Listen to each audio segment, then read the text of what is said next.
Mr. President. Senator from Illinois. Mr. President, I come here today to support Senator Kane's War Powers resolution. You know, I am proud of every mission that I completed in Iraq, but I would never wish another needless, endless, unjustified war like the one that I served in on anyone else. I wouldn't wish it on the heroes whose blood would be soaked into that desert sand. I would not wish it on their families who'd spend their days anxiously awaiting for news from half a world away. And I wouldn't wish it on the American people who are desperate for their president to focus on bringing their costs down here at home, not on starting new, expensive forever wars continents away. So I'm here today to keep true a promise I first made 2 decades ago. I ran for Congress so that when the drums of war started beating once again, I'd be in a position to make sure that our elected officials fully considered the true cost of the war, not just in dollars and cents, but in human lives as well. That was the vow I made to the troops I deployed with and all those who've served since I hung up my uniform. And today, I'm speaking here under this great Capitol dome to keep that most sacred promise.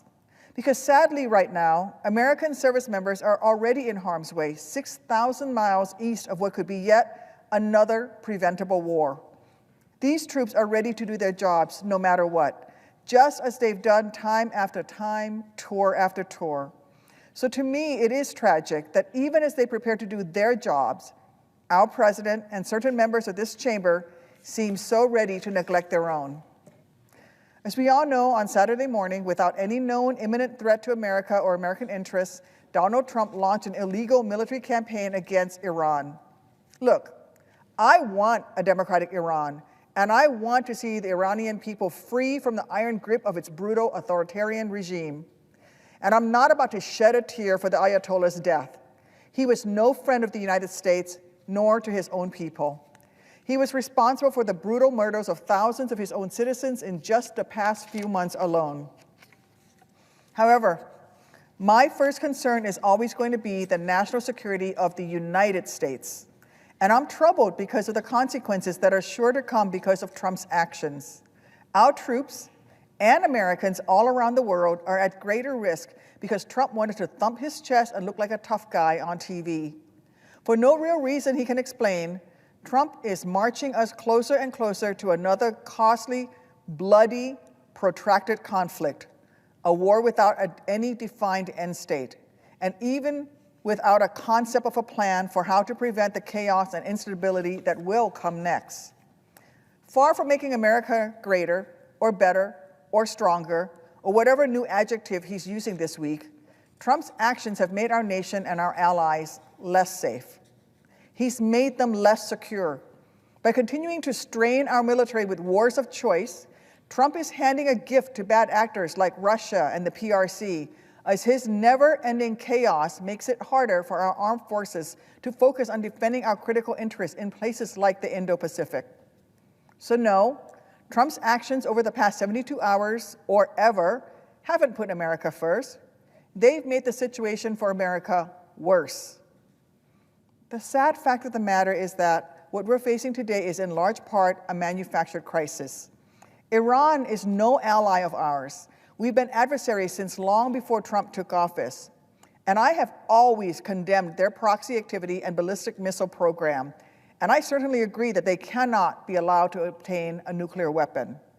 But we can't forget that Donald Trump is the one who pulled the US out of the very deal that was limiting their weapons development program. Trump is the one who made sure Iran no longer had to play by the rules that curbed their nuclear production. It was Trump and his inability to conduct foreign policy is what made today's nightmare a reality. His historical incompetence is what gave them the matchbox and the motivation to start a fire. And now he's angry that it's starting to catch. He's mad because they're doing the very things his action encouraged them to do. It's circular logic, which already has fatal consequences. Fatal for the 6 American heroes who've already lost their lives in this conflict. And fatal for the hundreds of civilians who've already become the most horrible kind of collateral. Moms and dads who this evening should be able to sit down to eat dinner with their little girl, who should be able to kiss their little boy goodnight, who should be able to go to bed dreaming of tomorrow that doesn't include missiles or misery. Now he has created a power vacuum in Iran, resulting in an unstable regime that is willing to do anything to hold on to power. Now he's created an open invitation for well-funded, organized terrorist groups to swoop in and snatch away any chance the Iranian people have of freedom and self-governance. War is always tragic, but when it's preventable, it's not just tragic, but a travesty too. Trump wouldn't let himself be dragged by the bone spurs to serve in uniform when his country needed him. So how dare he try to drag us into yet another war of his choice today? But this draft dodger is too infatuated with maximum pressure to consider even minimum diplomacy.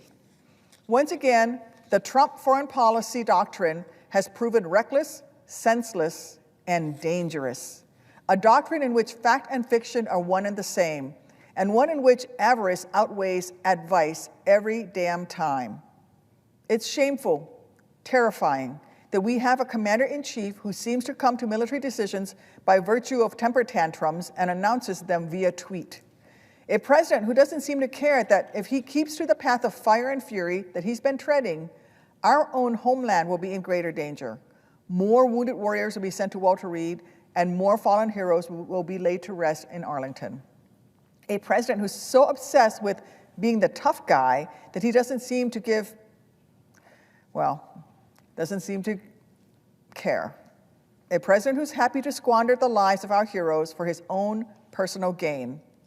Now, after this weekend, he has officially traded deterrence for instability and chaos and made us all less safe in the process. Americans, certainly, but also our partners in the region and the Iranian people themselves, who did not ask for any of this. Iranian families who've suffered for decades under the Ayatollah's tyrannical iron grip and who, at long last, just want to feel safe and secure. Look, Trump may have run to his podiatrist instead of running towards danger in Vietnam, but I actually know what it's like to leave your blood, your sweat, your limbs in a war zone half a world away. So I know what's at stake for the thousands of troops this administration is getting ready to send into harm's way. And I can tell you this, it's a whole lot easier to cover your eyes and order other Americans to sacrifice if you don't have to sacrifice anything yourself. It's much easier to ignore the everyday realities of war from inside the hallowed halls of the White House, but it's nearly impossible if you've been outside the wire yourself. So as those drums of war echo louder than they have in years, I'm here today because despite what he thinks, Donald Trump does not have the authority to unilaterally force us into war. He may have never read the Constitution, but I have. So let me direct his attention to Article 1, which makes it clear that the president does not have the power to declare war. Only Congress does. We are the ones tasked with deciding when and how Americans are sent into combat. We are the ones charged with that most solemn duty. Yet, Trump is acting as if Article 1 simply doesn't exist, as if obeying the Constitution is optional, as if our founding document is just a yellowing, crumbling piece of paper he can crumble up at will. Refusing to allow him to get away with this must not be a partisan issue.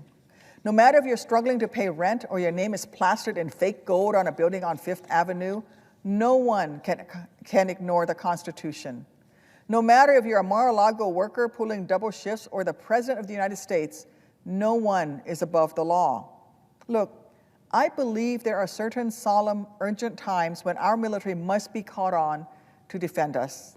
There are certain moments when the threat in question is significant and imminent, instances when military force is the most effective tool at hand, and that using it is necessary to protect America and her interests.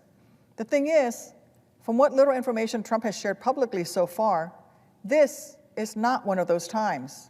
But if the administration thinks I'm wrong, then the floor is theirs.